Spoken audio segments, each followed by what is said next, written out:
اللہ اللہ اللہ اللہ اما بعد فاعوذ باللہ من الشیطان الرجیم بسم اللہ الرحمن الرحیم۔ ذی الحجہ کا مہینہ شروع ہونے والا ہے۔ جب ذی الحجہ آتا ہے تو پورے عالم اسلام کے اندر جو ہے ایک خوشی کی لہر دوڑ پڑتی ہے۔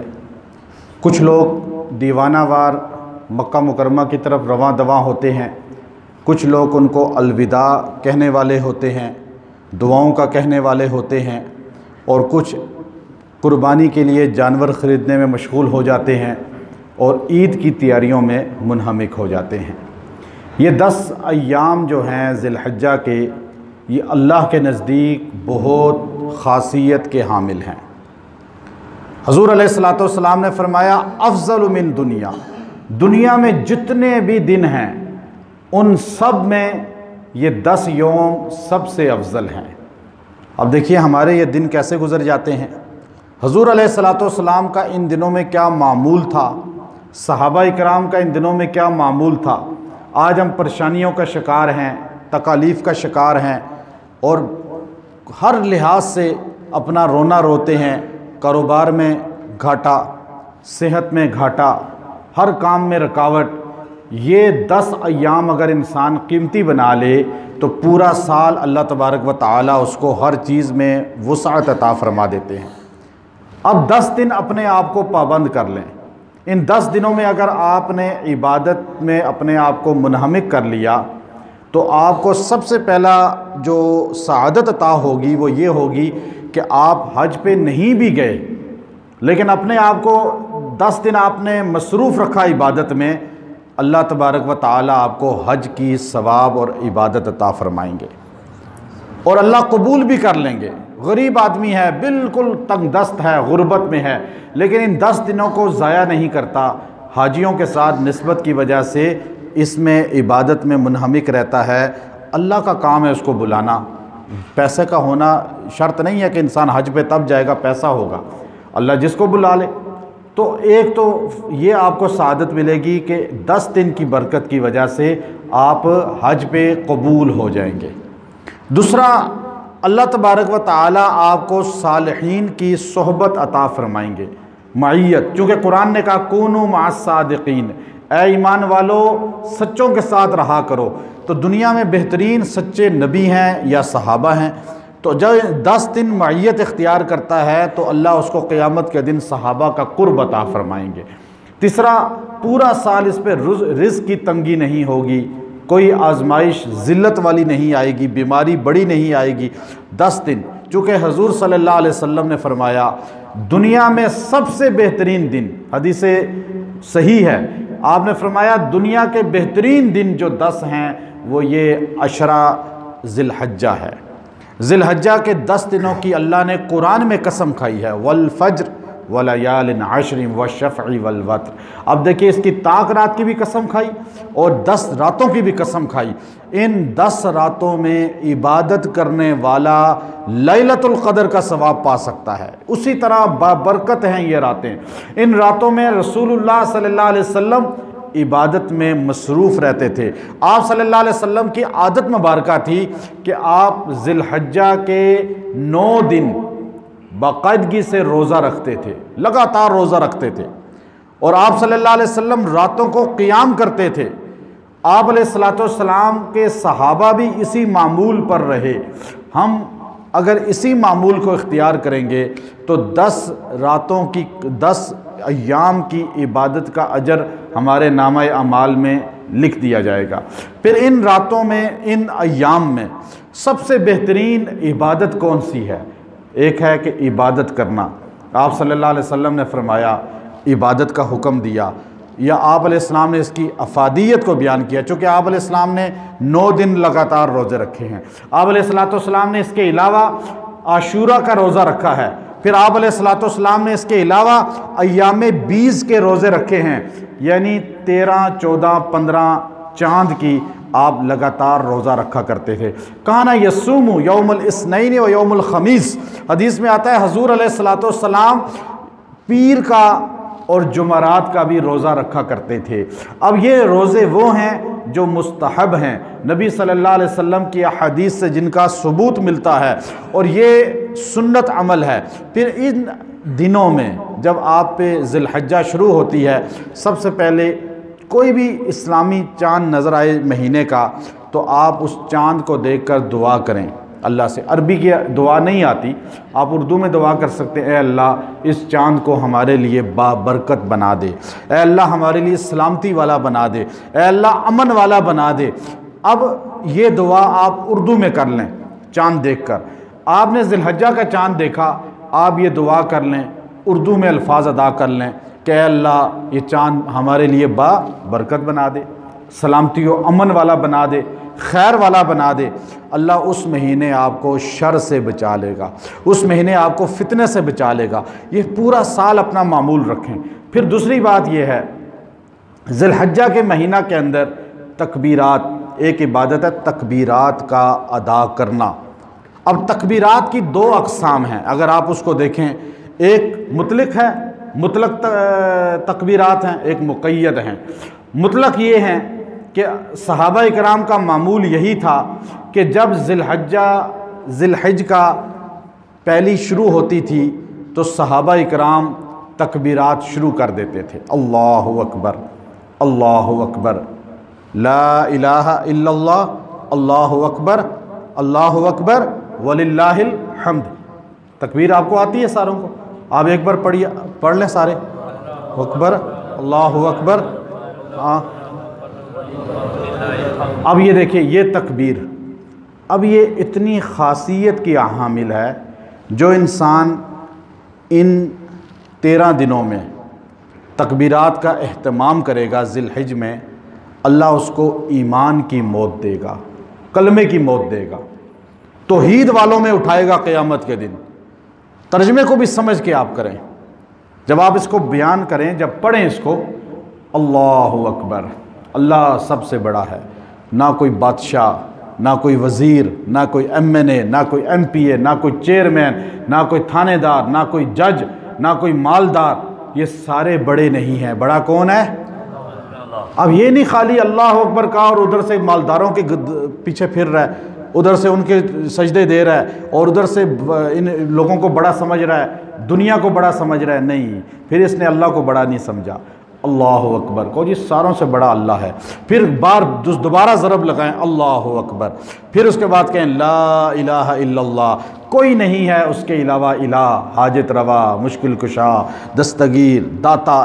یہ آپ کا عقیدہ مضبوط ہوگا جب آپ ترجمے کو کہہ کر، یہ نہیں طوطے کی طرح رٹا نہیں لگانا، طوطا بولتا ہے ہم بھی اس طرح بول دیتے ہیں، نہیں، ترجمے کو سمجھیں۔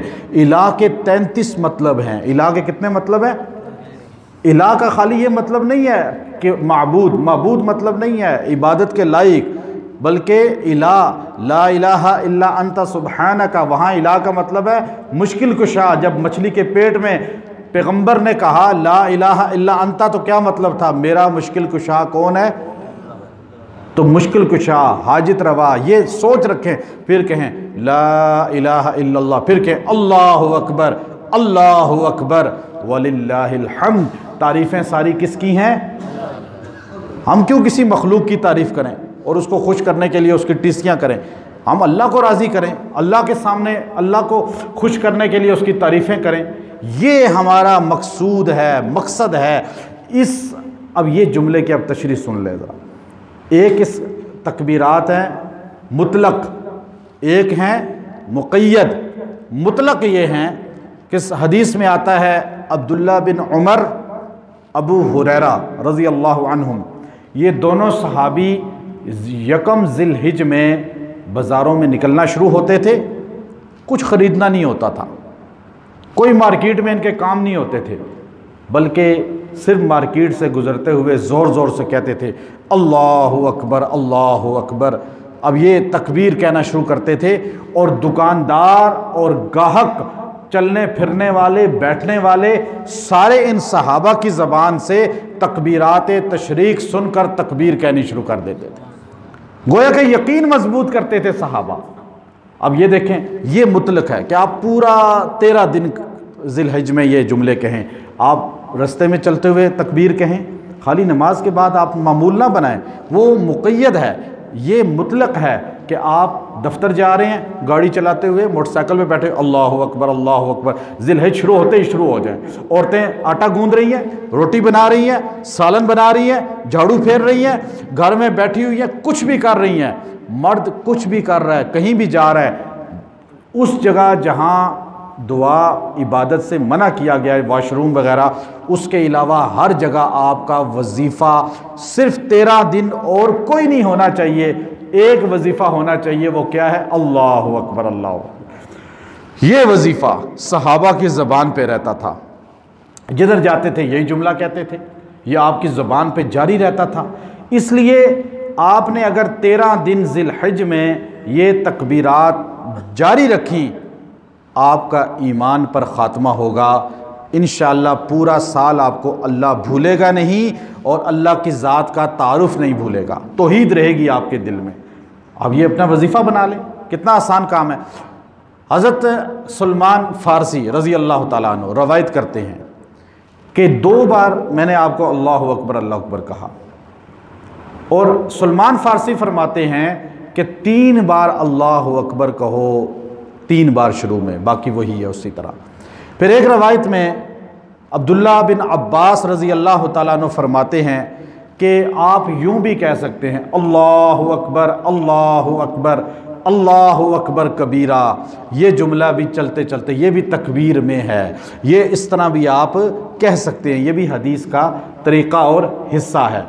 اب حضرت حسین بن علی یا حضرت محمد بن حسین محمد بن حنفیہ رضی اللہ تعالیٰ عنہ، جو علی المرتضیٰ رضی اللہ تعالیٰ عنہ کے بیٹے ہیں، وہ روایت لا رہے ہیں کہ ہر نفل نماز کے بعد بھی وہ تکبیر کہتے تھے۔ مطلق ہے کہ اب یکم ذی الحج سے بھی کہنا شروع کر دیتے تھے، لیکن یہ مطلق ہے کہ ہر نفل کے بعد، فرض کے بعد، رستے میں کہیں بھی جاتے تھے، تکبیر اللہ اکبر اللہ اکبر، یہ ان کا طریقہ تھا۔ یہ مطلق میں نے آپ کو تکبیر بتائی۔ ایک ہے مقید، جو نبی صلی اللہ علیہ وسلم نے تلقین فرمائی، ان دنوں میں آپ نے لازم کہنا ہے، اس کو واجب کہہ دیا۔ وہ دن کون سے ہیں؟ 8 ذی الحج سے 13 ذی الحج تک۔ ادھر حاجی مینا جاتے ہیں، آپ یہاں ان کے ساتھ اپنی مناسبت کی وجہ سے تکبیرات کہنا شروع کر دیتے ہیں۔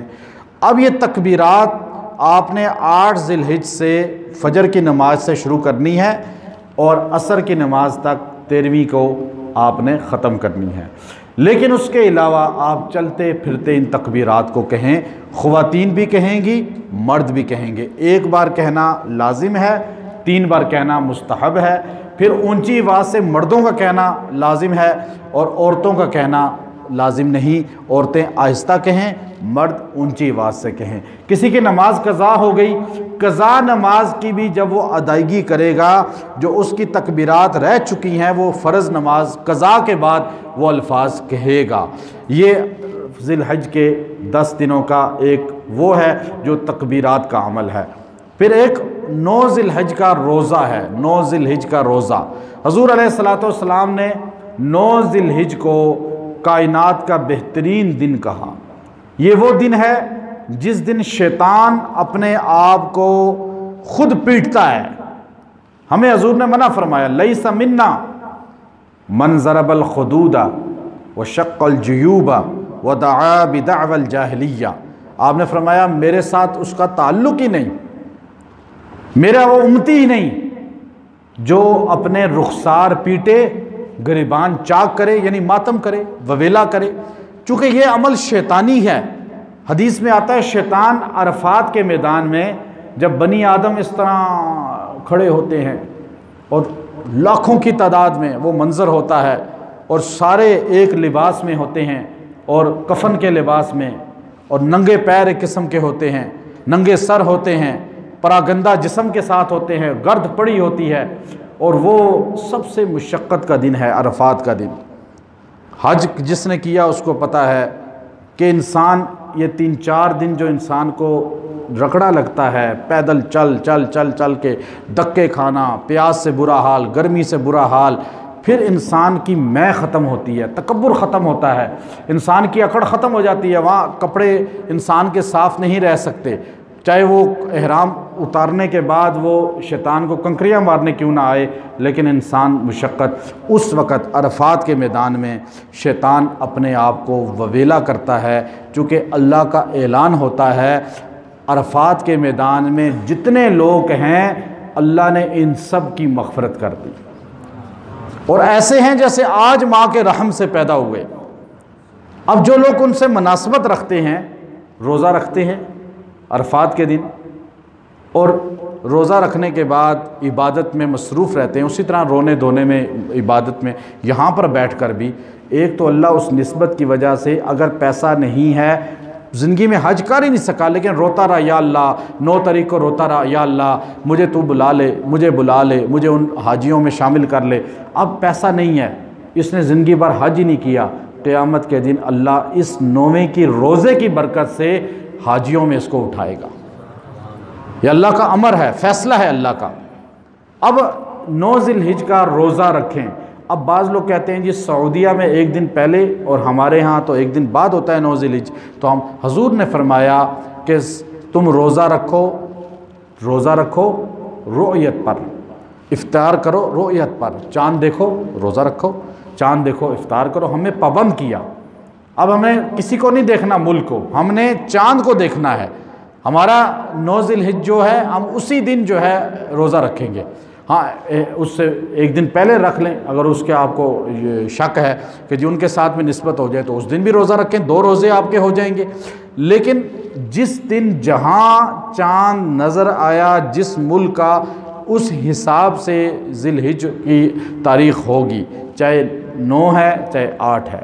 تو یہ 10 دن بڑے قیمتی دن ہیں، ہم ان کو ضائع نہ کریں۔ ہمارے ہاں قسمت سے یہ دن ملتے ہیں، کیا پتہ پھر زندگی ہو یا نہ ہو۔ یہ دن اللہ رب العزت کے ہاں بہت خصوصیت کے حامل ہیں۔ پھر 10ویں کو قربانی ہوتی ہے، کل انشاءاللہ جمعے میں ہم قربانی پہ بات کریں گے، تو اس لیے یہ اعمال اپنے ساتھ کر لیں۔ 1 ذی الحجہ سے تکبیرات کو اپنا معمول بنا لیں، بچوں کو بھی سکھائیں، خواتین کو بھی سکھائیں کہ وہ تکبیرات کو اپنا معمول بنائیں۔ ان راتوں کو سب سے آسان کام ہے، سب سے آسان کام۔ آپ چاہتے ہیں کہ آپ یہ 10 راتیں عابد زاہد تہجد گزار شمار ہوں، تو سب سے بہترین عمل یہ ہے کہ آپ جب عشاء کے وتر پڑھتے ہیں ان 10 راتوں میں، تہجد کو نہیں اٹھ سکتے، تو آپ کم از کم عشاء کے وتر سے پہلے 4 رکعات نوافل کی 2 کر کے ادا کر لیں۔ نیت کریں دل میں کہ تہجد کے ہیں، چونکہ وتر سے پہلے تہجد ہوتی ہے، وتر تہجد کے بعد ہوتی ہے۔ حضرت مولانا اشرف علی تھانوی رحمۃ اللہ علیہ نے اس بات کو لکھا کہ جو آدمی وتر کی ادائیگی سے پہلے 2 رکعت نفل روزانہ پڑھے گا، اللہ قیامت کے دن اس کو تہجد والوں میں اٹھائیں گے۔ ابھی اللہ نے سہولت دی ہے، رات کو اگر نہیں اٹھ سکتے کم از کم اوابین آپ پڑھیں مغرب کے بعد ان دنوں میں، اشراق کے نفل پڑھ لیں، چاشت کے نفل پڑھ لیں، اور وتروں سے پہلے 2 یا 4 رکعت نوافل ادا کر لیں۔ آپ اس رات میں عبادت والوں میں شمار ہوں گے۔ اللہ ہم سب کو عمل کی توفیق دے۔